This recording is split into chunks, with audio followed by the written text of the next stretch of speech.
Shrand is a Harvard psychiatrist and best-selling author of Manage Your Stress. His latest book is Outsmarting Anger, 7 Strategies for Diffusing Our Most Dangerous Emotion. And his topic is who's in charge of your anger, you or your anger? Wow, I get really angry when you ask me that. Please welcome Dr. Shrand. Thank you. With this, yeah, oh, look at that. Now I can hear me. So who on earth would want to hear about anger on a day like this? It's silly. So if you guys want to leave now, I will not be angry. But we're going to talk about it. So outsmarting anger, 7 strategies for diffusing our most dangerous emotion. I'm going to see whether I can work this.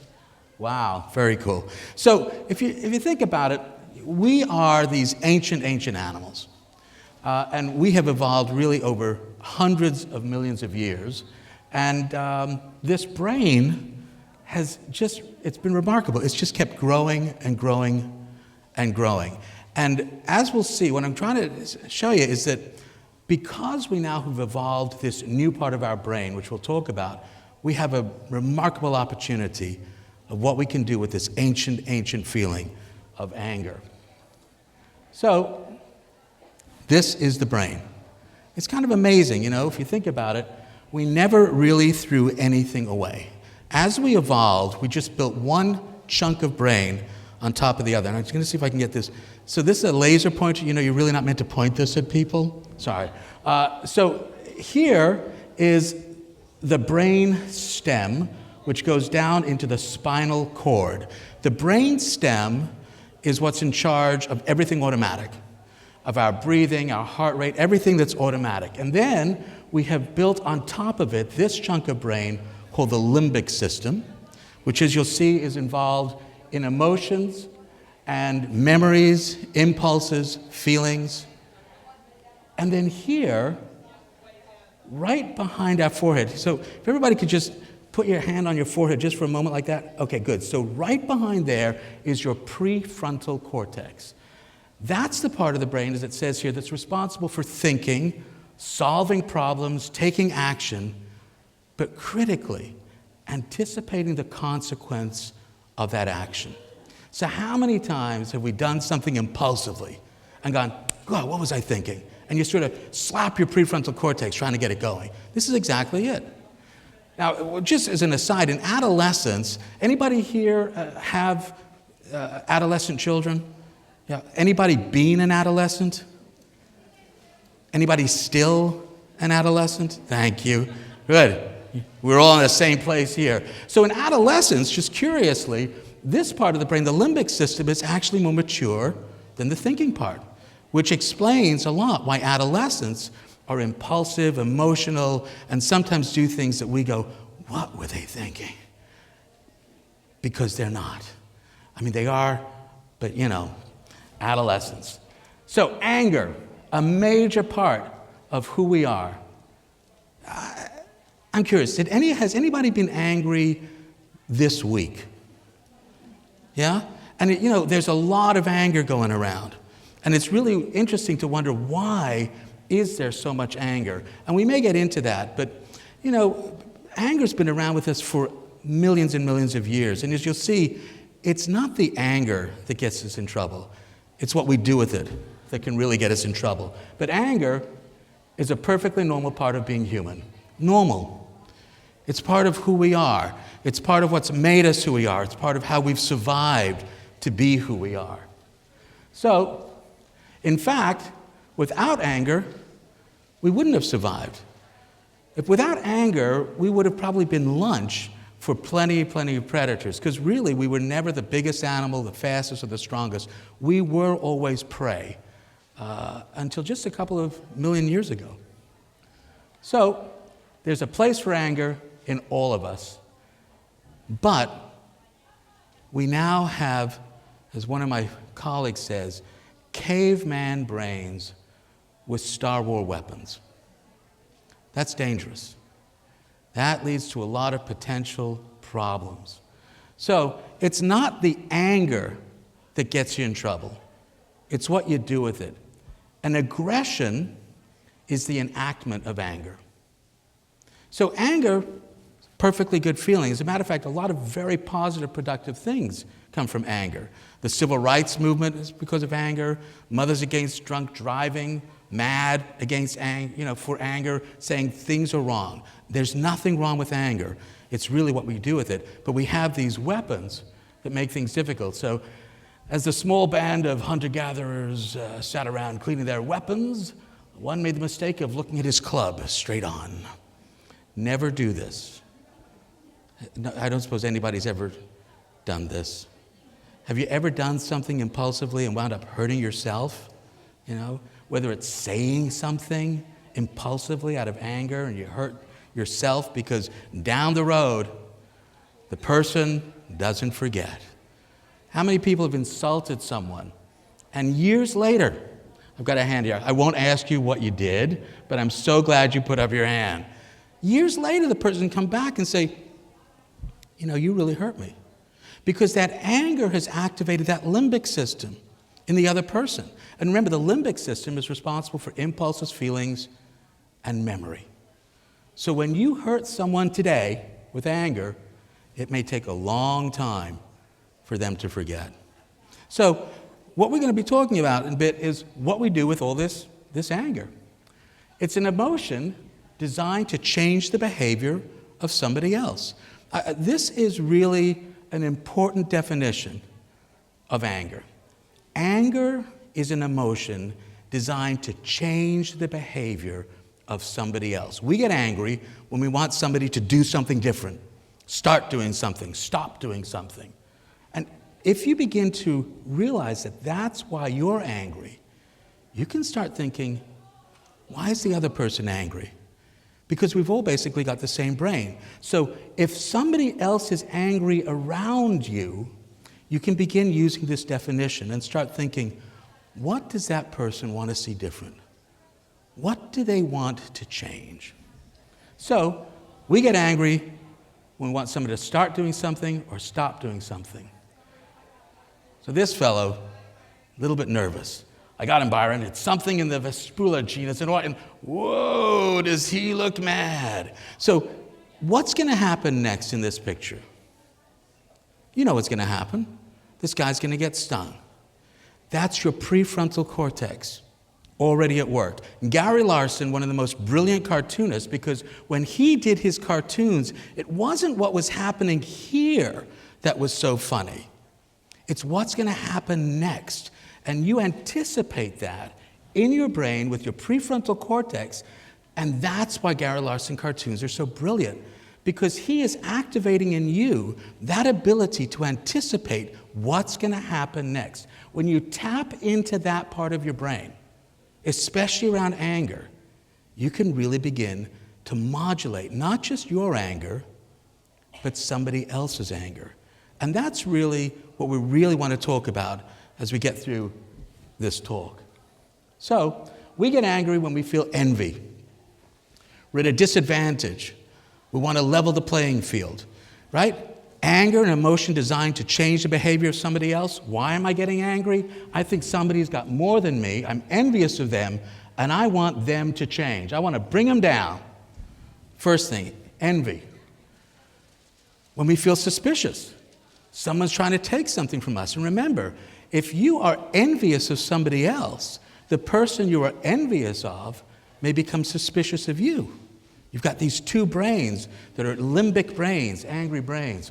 Well, another blonde hair, conducting a little more research with that Jane Goodall tramp. Little suspicious, getting a little angry. But when is the last time you got angry at someone you really believed was treating you with respect? Just think about that. You don't get angry when you feel respected. This is really kind of powerful. Respect. You don't get angry when you feel respected. Would anybody like to just, should we do a couple of quick lines of the song? Anybody remember the song? Aretha Franklin? Good. Would you sing it, please? Okay, all right. You don't get angry when you feel respected. Think about that. That means if you're doing that, everyone's doing it. How can we begin to modulate somebody else's anger? Through this remarkably simple tool of respect. Right? The brain is not designed to get angry when it's being respected. It can't do it. Why not? Because anger is an emotion designed to change the behavior of somebody else, but being respected feels great. So why would we want to change that? Respect helps you feel valuable. And in our heart of hearts, I really believe human beings just want to feel valued by another human being. And again, there's an evolutionary premium to this. A couple of million years ago, we were never the biggest animal, we weren't the fastest, we weren't the strongest. We were always at risk of being lunch for some other animal. We were prey. And then we began to form these small social groups. And our survival potential increased so dramatically that human beings are pretty much now everywhere on the planet. Everywhere. That group, being part of that group, helped us to survive. And so we carry with us this enormous urgency to be part of that group. But to be part of it, you have to have value. You've got to be able to contribute something. And respect leads to value, which helps you feel safer. You don't want to change that. Your brains, other people's brains. Respect is a very powerful tool in really managing anger and says you have enormous value. You are amazing. Amazing. So, when you really think about it, we are completely interconnected. All of you, except one person in the audience who happens to be my wife, are complete strangers. Yeah? Strangers to each other. And yet here we are in a room together, interacting fluidly. You know, a colleague of mine wrote this wonderful book, Paul Seabright, and it was called Company of Strangers. And he starts his book off talking about buying a shirt. And he says, if you think about it, you know, I go into the store and I buy a shirt. But several years ago, a complete stranger had to plant some cotton. Other strangers grew that cotton and harvested it. Other strangers brought a truck built by strangers in a factory. They came to this place, they took the cotton, they brought it to another factory run by strangers, they wove it together, dyed it, put it into a shirt so I could go into a store and buy it from strangers. I mean, it's sort of mind-boggling if you think about it, how interconnected we are just as a species. So this means we control no one, but we influence everyone. Just think about that for a moment. You control no one, but you influence everyone. Where you're sitting has an influence. Somebody else comes in to sit, somebody's on the aisle, they may need to move, or a stranger has to go past them. It has an influence. It may not be huge, but it's enough. We influence everyone. Think of what that means, the responsibility, the opportunity, and also the danger of it. Because you could influence people in a way that is not productive. But you can just as easily do it in a very productive way. And this very simple tool that we've developed called respect has enormous, enormous impact. We control no one, but we influence everyone. We have an influence on somebody else's brain. I mean, it's kind of amazing, isn't it? That we do that. You're going to walk out here, and there are going to be all these vendors who are here volunteering their time. They're excited. The energy here is incredible. They're going to have an influence on you. You go after here, you drive someplace, you may let somebody cut in front of you instead of deciding to move faster. You may say thank you more to someone because the influence that's happening here is so healthy and well-being, and it makes you feel valuable. You want to share that with other people, even in these small ways. Imagine if everybody did that. One thank you at a time. One moment of respect at a time. it would change the whole fabric of what we're doing. We influence other people's brains, but we can influence them in a dark way as well. So the next speaker who's coming up, Dr. Brown, is going to talk more about stress. I'm just going to sort of lay a bit of a foundation for that. But stress is really based on a chemical called cortisol. And cortisol is an ancient chemical as well that has traveled with us for millions and millions of years. Very simple chemical. I'm not going to go into it, but really, it's just a bunch of carbons, oxygens, and hydrogens. I mean, it's remarkably simple, but it's sort of like the Paul Revere and the Minutemen of our body. So up in our brain, this chemical, ACTH, is released. It sends a message down to the adrenal glands that live on top of the kidneys. We're in danger. The adrenal glands begin to make cortisol, which are the Minutemen, and they send messages all through the body. I just want to point out, because I'm very proud of this, that my daughter, Sophie, you can't see it, Sophie Shrand wrote this. This is in the only illustration in the book on stress that I wrote. And I'm so interested because this actually looks like her ex-boyfriend. I'm not sure what to make of that. This guy, he used to mumble a lot. You know, I'd say, so how you doing, Sam? Are you okay? Things going okay at school? So when Sophie broke up with him, somebody said, what did Sam say when your daughter broke up with him? He said, oh, you got to watch out for this.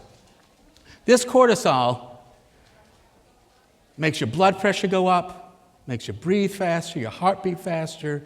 It releases sugars and fats, all the other chemicals. Your skin gets cold and clammy, your muscles tighten up. This is the stress response. This is the fight-flight stress response.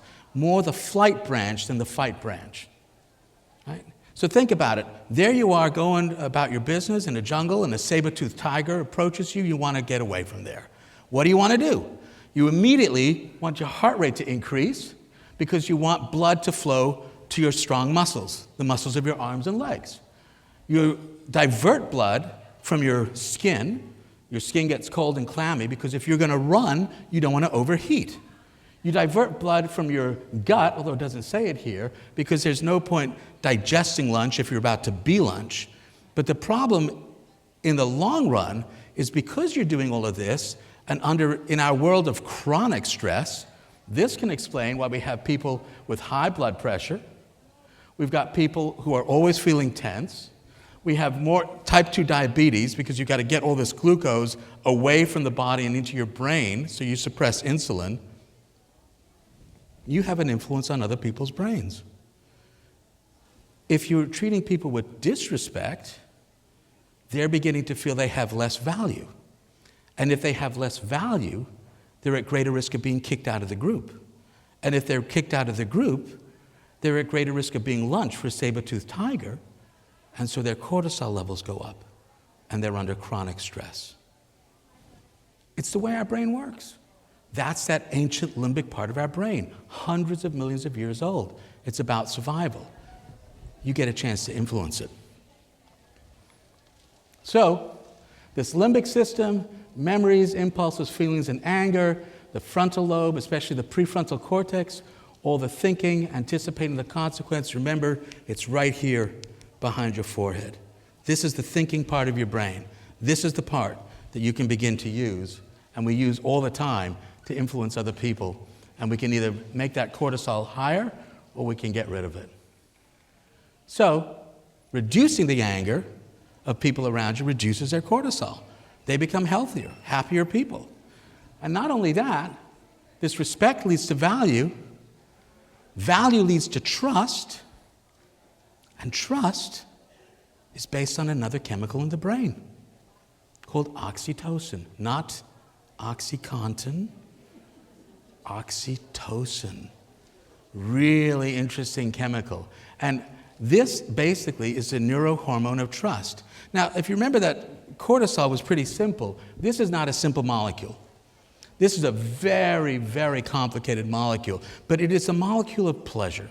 And how many times have you had somebody say to you, you're amazing.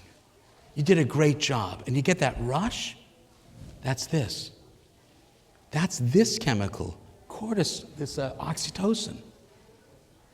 Oxytocin is a very, very, very interesting chemical because this cuddle hormone attaches people to each other. It's what bonds people together. This relatively new chemical, evolutionarily, is probably what has helped us stay together in these groups, where people feel valued by each other and then want to be altruistic towards each other and do something for the other people. Because respect leads to value, value leads to trust, and trust is about this wonderful chemical that gives you pleasure called oxytocin. It's this chemical that's involved when a woman is about to give birth. And oxytocin sends a message to the uterus, contract, time to give birth. It's oxytocin that's released when a woman is breastfeeding and her baby and her are bonding together. It's oxytocin that's released when you're falling in love. It's oxytocin that's released when you've come to hear me in my talk. Thank you. Really appreciate it. I feel great. That's what it is. And think about this. You go to a coffee store, you buy coffee from someone, and you say thank you to them. You're increasing their value, their oxytocin. You go to that same coffee store, you get your coffee, and you don't say thank you, you take your coffee and just walk away, you know you've had an effect on that other person. But you've increased their cortisol. You made them feel less valuable. They may get angry. You control no one. You influence everyone. So, what we now know is that oxytocin is intimately involved in healing. And a lot of the places out here are all about healing and wellness and fitness. So I'm going to just tell you really quickly a study that some of my colleagues did. And it was a very interesting study. So they took couples, married couples, and they gave them some paper pencil tests to see how intimate they were, how close they were, how well they were communicating. And they measured not only the communication, but the oxytocin levels and the cortisol levels. Perhaps no surprise, the couples that were communicating better with each other, just on this paper pencil test, had higher levels of oxytocin and lower levels of cortisol. The couples that were clearly having difficulty in their marriage and arguing a lot and not communicating well had higher levels of cortisol and lower levels of oxytocin. Okay, not a big surprise. Then they took all of these patients, all of these subjects, and they gave them a tiny little burn. Yeah, it was approved. Everybody knew what they were getting into with this study. They gave them a little burn right on their arm, all the exact same size, same depth, tiny, tiny little burn. The couples that had higher levels of oxytocin healed that burn faster than the couples that didn't. That's remarkable. So love heals. This oxytocin is such an important chemical in just who we are every day. Trust is not just something that heals you psychically, but physically.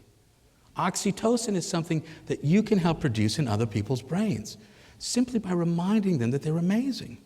Do we have any teachers here? I mean, the reality is we're all teachers. Right?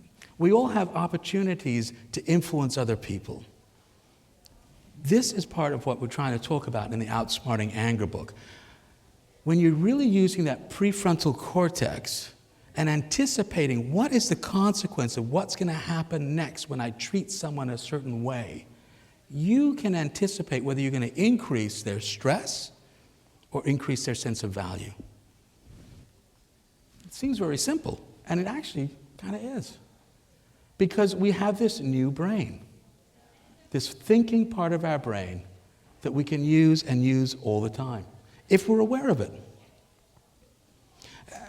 How many people here came into this talk because they really wanted to to manage their own anger? Thank you for being honest. How many came in because they want to manage somebody else's anger? Yeah. But think about it. Did you know that you can?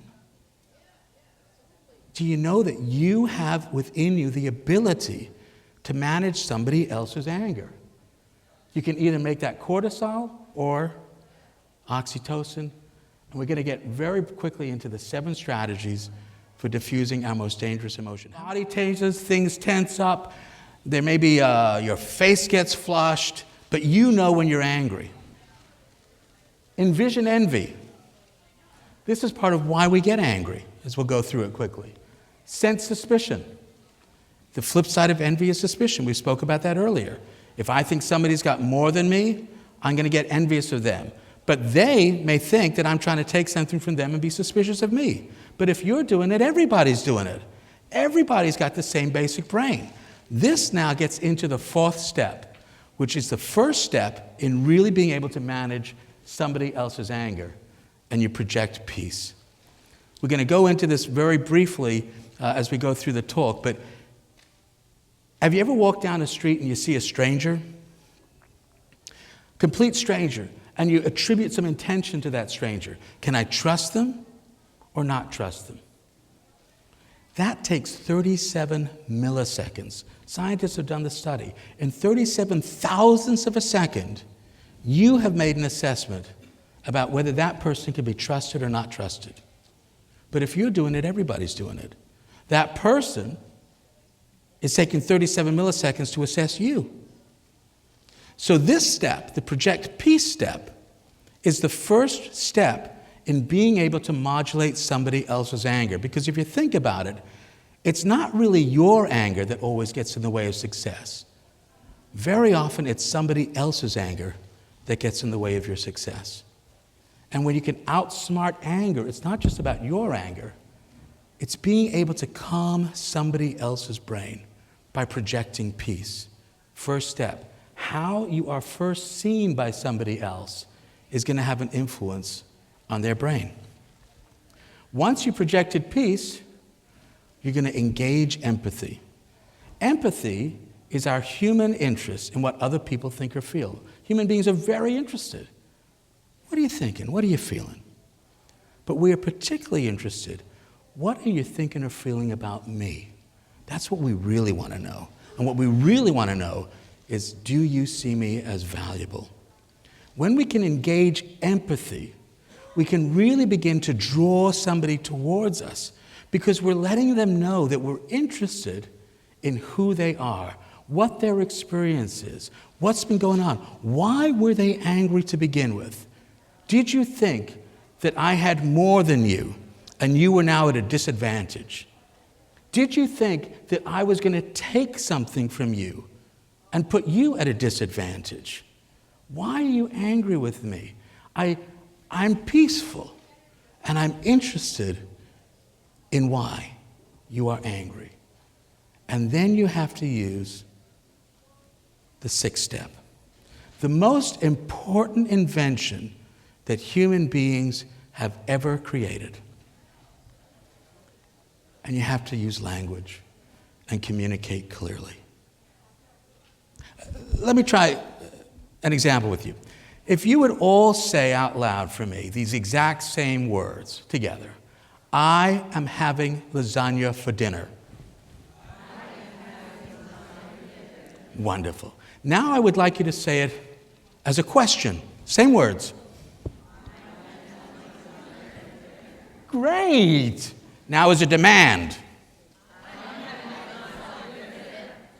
And now as a seduction. That was great. Give yourselves a round of applause. That was terrific. So think about that. Look at that. The exact same words. Different prosody, different cadence, different emphasis, different meaning. It's amazing that we could communicate at all. I mean, when you're with a little baby, the baby doesn't understand the words that you're saying, but they sure understand the way you're saying them. You can say something to a baby and they'll start cooing and giggling and smiling, and you're increasing their oxytocin and yours. So you all did this wonderful experiment, and I want to thank you for it, which is the 7th step. You trade thanks. 90% of our time in our culture, when I say thank you to someone, what are they going to say in return? You're welcome. That's not insignificant. You're welcome means, you know what? I'm not angry with you. I'm not envious that you have more than me and I'm at a disadvantage. I'm not suspicious you're trying to take something from me. You've been peaceful. You're interested in me by engaging empathy. We're communicating with each other. Thank you. You are welcome into my group. You are welcome to what I have. What can I share with you? You're safer because you're now part of my group and I'm part of yours. You're welcome. It's so simple. What would happen in our world if every person said one extra thank you? 7 billion extra thank yous in one day. That'd be pretty amazing. That'd be a lot of oxytocin flowing in somebody else's brain. So when you put it all together, these are the 7 steps. Recognize rage, envision envy, sense suspicion, project peace, engage empathy, communicate clearly, and trade thanks. And what does that spell? Respect. And the other side, respect. Because respect is a two-way street. But I'm not suggesting that you've got to give respect to get respect. Just give respect. Remarkable things can happen. So there's a whole nother chunk of the talk, but really, I've covered pretty much everything I want to do. I know we've got other speakers. Why don't I take the last few minutes? We'll end this part here. I just want to point out one other thing. The first thing, because you have this prefrontal cortex and you want to outsmart your limbic system, it leads to a mantra. Keep it frontal, don't go limbic. Okay? Keep it frontal, don't go limbic. Next time you're around someone who's angry, recognize that they're angry and don't go limbic yourself. Stay in that prefrontal cortex. Put your hand on your forehead and go, okay, they're angry. What do they want to see different? What do they want to see different? Because I control no one, but I influence everyone. The next thing I do is going to activate their prefrontal cortex, and they're going to start anticipating, what am I going to do next? I'm going to either influence their limbic system to shoot up with cortisol, or I can influence their prefrontal cortex and calm them down with some oxytocin. What I do next is going to be important. So keep it frontal, don't go limbic. Quick question? Some questions? Yeah. The first 3 steps. Recognize that you're angry. So recognition is a prefrontal cortical function. Right away you're thinking. And remember, anger is an emotion designed to change the behavior of somebody else. So as soon as you get angry, you start thinking, what do I want to see different? There must be something I want to see different. Am I envious that somebody has more power than me? Think about a teenager, right? A teenager is furious that they've got a curfew. They're envious because their parent has said, I have more power than you.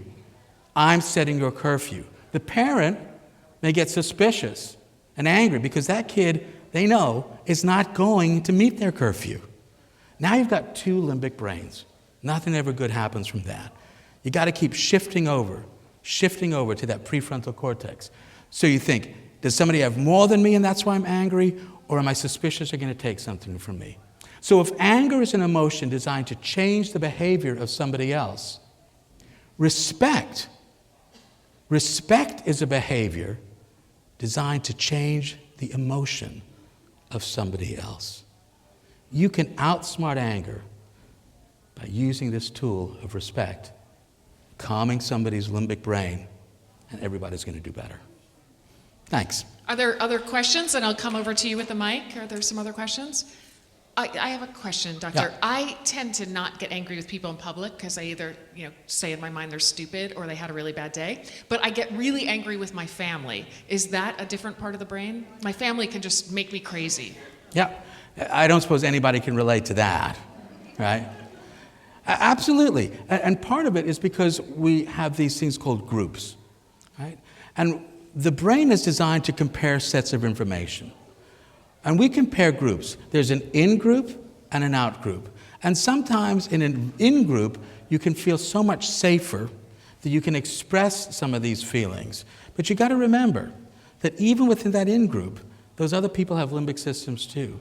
You have an opportunity when somebody is making you angry in your family to really do an important tool. You stop, look, and listen. Stop what you're doing. We lead busy lives. Look at the person. That lets them know they're valuable. You're taking your time, your gift of time, and saying you're important. That's empathy. And you communicate by listening. You let them know that you're interested. What's going on with you? Why were you angry? What did you want to see different? From there, you now have 2 prefrontal cortical brains, and people can really begin to develop relationships.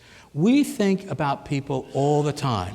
We're wondering about them and wondering what are they wondering about us. Like I said before, you have an opportunity to really influence how they're going to see you. So Other questions? We have a question over here. Let me just run over.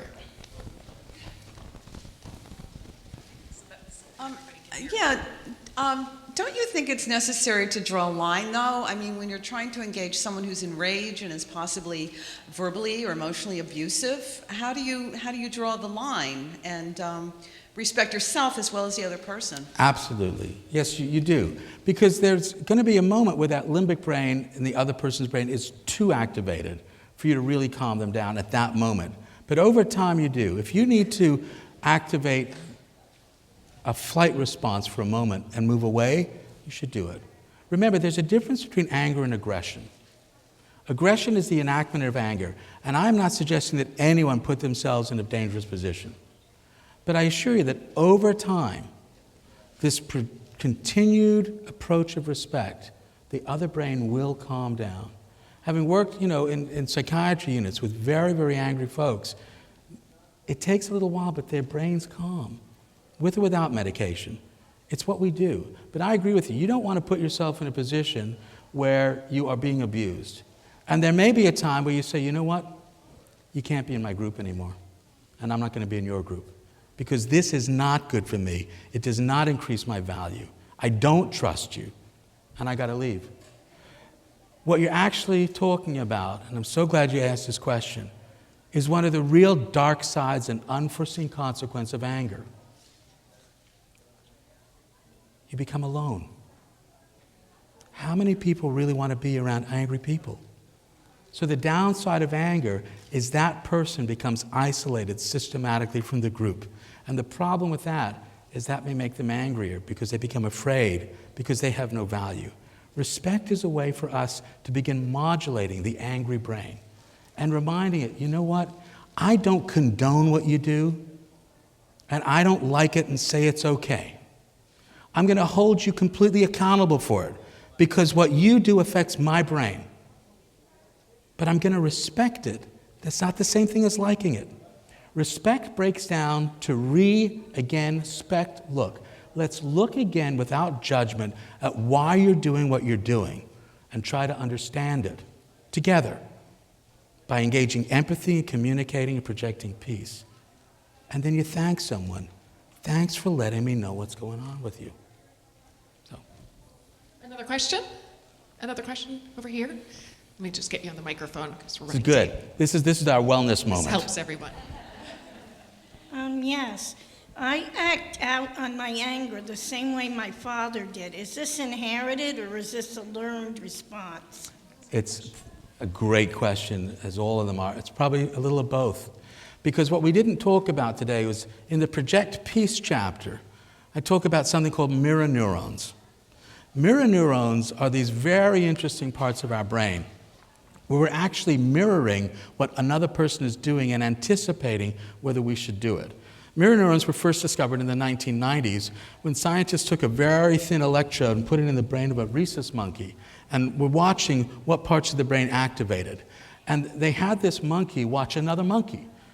The other monkey was grabbing a banana. And in the brain that they were observing, the mirror neurons began firing. Ah, grab a banana, grab a banana.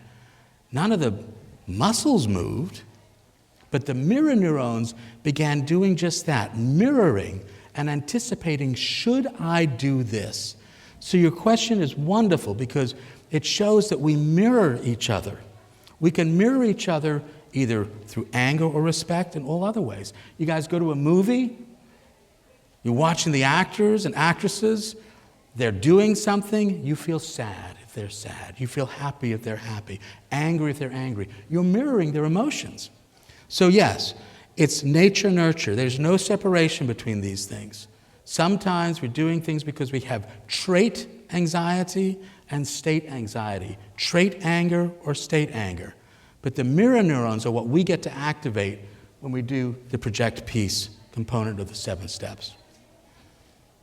Thank you. Are there any other questions? Are you going to be here? Yeah, I'll be hanging around, just enjoying this wellness. All right, that's wonderful. Then people can... Great, absolutely. And your book is available here as well. The book is available, Outsmarting Anger. You can get that, read it, and if you like it, you can write on Amazon. If you don't like it, you can still write on Amazon. Dr. Joe Shrand, thank you very much. Thank you for your great questions. So don't go away, because coming up in just a few moments when we transition is Dr. Jeffrey Brown, and this is a great follow-up topic, Say Goodbye to Stress. So I hope you're going to stay with us.